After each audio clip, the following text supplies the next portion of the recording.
Salut, toujours depuis San Pedro de Atacama. Cette fois on a pris un tour organisé, pas trop le choix, pour aller voir différentes lagunes dans le désert d'Atacama et sur les plateaux en plus haute altitude. Première lagune, la lagune de Chaxa. On va voir des flamants roses. Donc apparemment il y a 3 types de flamants roses qui existent et là on va en voir que 2 parce que les autres sont en Bolivie en ce moment. Apparemment les flamants roses mangent plus de 12 heures par jour. Est-ce que c'est pas la vie ça? Ça c'est la vraie bonne vie. Manger plus de 12 heures par jour.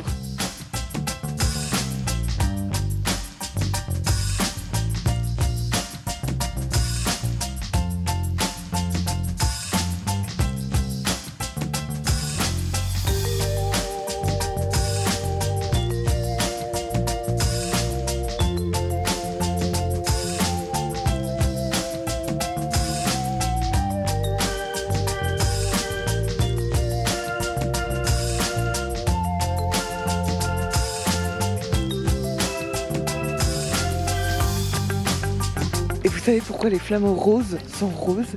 C'est parce qu'ils mangent des toutes petites crevettes vraiment minuscules qui leur donnent cette couleur tout simplement. Petit arrêt maintenant au village de Socaire où il y a des petites églises qui sont mignonnes. Et apparemment on y trouve aussi du quinoa, du maïs et des patates violettes. Ça je connaissais pas les patates violettes.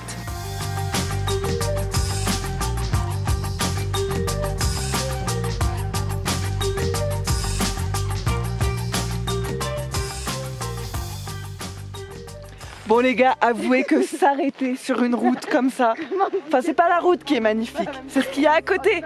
À côté, c'est pas mal. Ou c'est la fille qui tient la caméra, merci, merci. Et oui, je sais, voilà.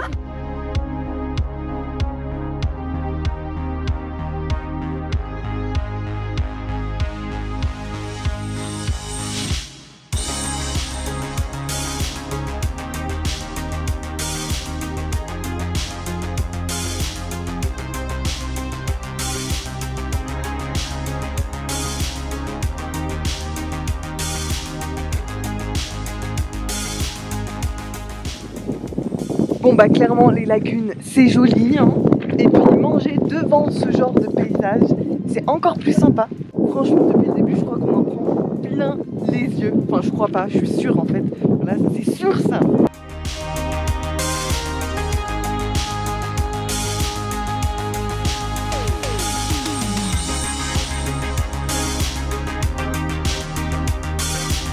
Et ça y est, on termine cette journée d'excursion sur le thème des lagunes par quelque chose de complètement différent, par des oasis. Et franchement, c'est plutôt hallucinant de voir toute cette végétation au milieu du désert.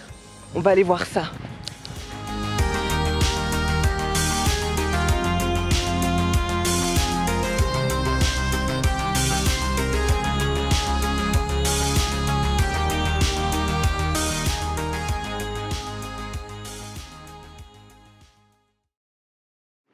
Allez, nouvelle journée, nouvelle découverte. Aujourd'hui, on est au geyser de Tatio et puis on commence la journée. Hein. Clairement, vous pouvez voir qu'il fait froid. Il fait moins 10 degrés et on est à 4300 mètres d'altitude, donc c'est un peu normal. Ça me rappelle le Népal, tout ça. Sauf que j'ai des gants et ça change tout.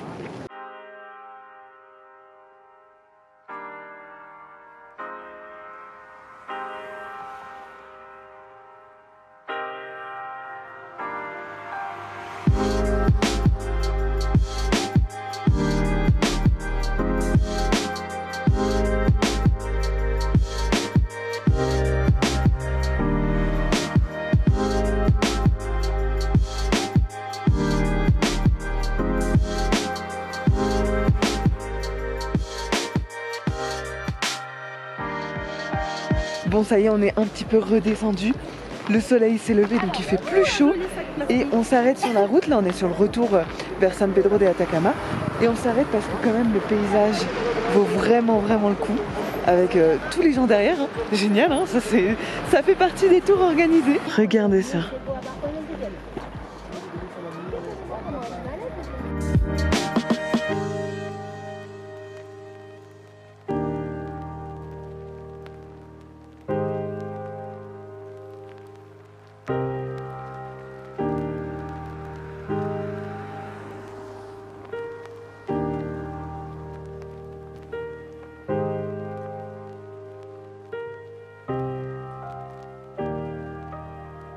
c'est vraiment magnifique parce qu'il y a un gros troupeau de lamas juste derrière moi.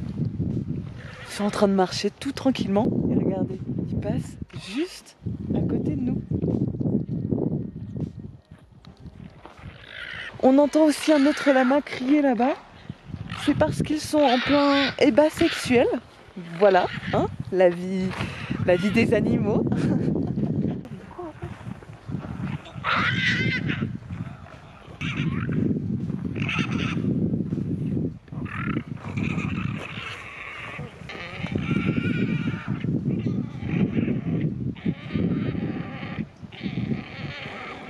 Bon, je vous avoue que c'est un petit peu impressionnant d'assister à ce genre de scène très intime entre lamas. Un autre truc aussi, on voit souvent les lamas ou les alpagas qui sont aussi domestiqués. On les voit souvent avec des sortes de petites boucles d'oreilles ou des colliers, et c'est pour que le berger reconnaisse son troupeau, les différentes familles, etc. Et je vous avoue que c'est plutôt mignon quand même, hein, ces petites boucles d'oreilles. Petit truc rigolo à vous expliquer. Ce cactus, ou celui-là, on l'appelle le coussin de la belle-mère. C'est un cactus qui semble tout doux alors qu'en fait pas du tout, et ses épines peuvent même être toxiques. Je pense que l'image de la belle-mère partout dans le monde, elle est pas terrible, hein. Désolée.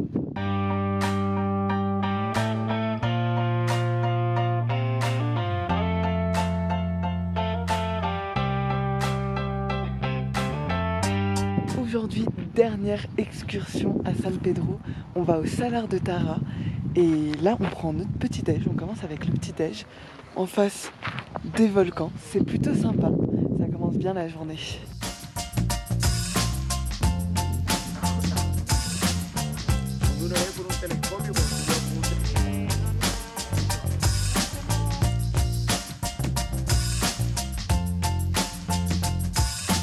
Bon, je vous avoue qu'on est bien fatigué avec Camille, hein, parce qu'on est allé voir hier, on est allé observer le ciel avec les télescopes, donc on s'est couché super tard.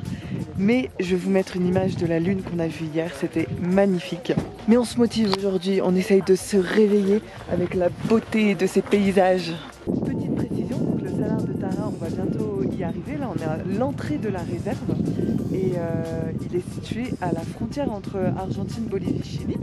Et aujourd'hui, on est entre 4200 et 4800 mètres d'altitude. Là, on a passé le point le plus haut, 4800 mètres d'altitude. C'est quand même la hauteur du Mont Blanc, les gars. C'est pas mal, hein?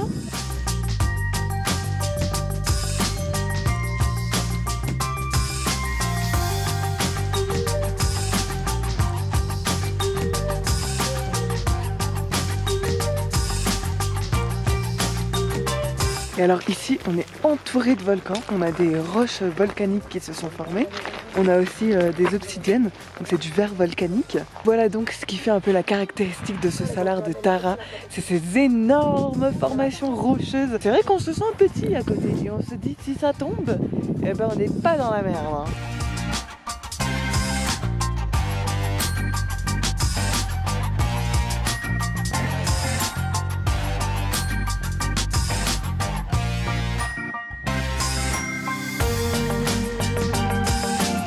Ce qui est marrant, c'est qu'il y a certaines pierres, tu te demandes comment elles tiennent parce qu'elles sont vraiment en équilibre. Bon, et vous savez pourquoi on parle souvent d'altiplano en Amérique du Sud? Parce que alti, haut, plano, plat. Et le fait que ce soit plat, c'est dû à la couche épaisse de neige qu'il y avait durant la période de glaciation. Franchement, quand on voit ce mur de pierre derrière soi, on comprend pourquoi on appelle ça les cathédrales. Et je trouve que ça fait Game of Thrones version désert. Ta ta ta ta ta ta ta ta ta ta ta ta ta ta ta ta ta.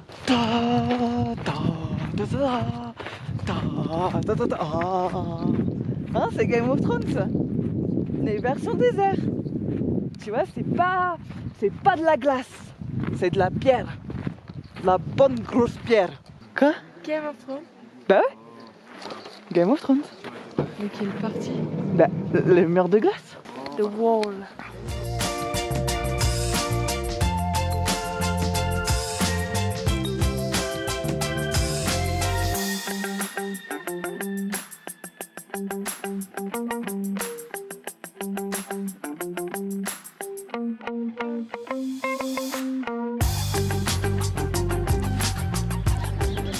Et ça y est, notre séjour à San Pedro se termine déjà. Ces 5 jours sont passés comme ça. Franchement, c'était trop bien, trop bien.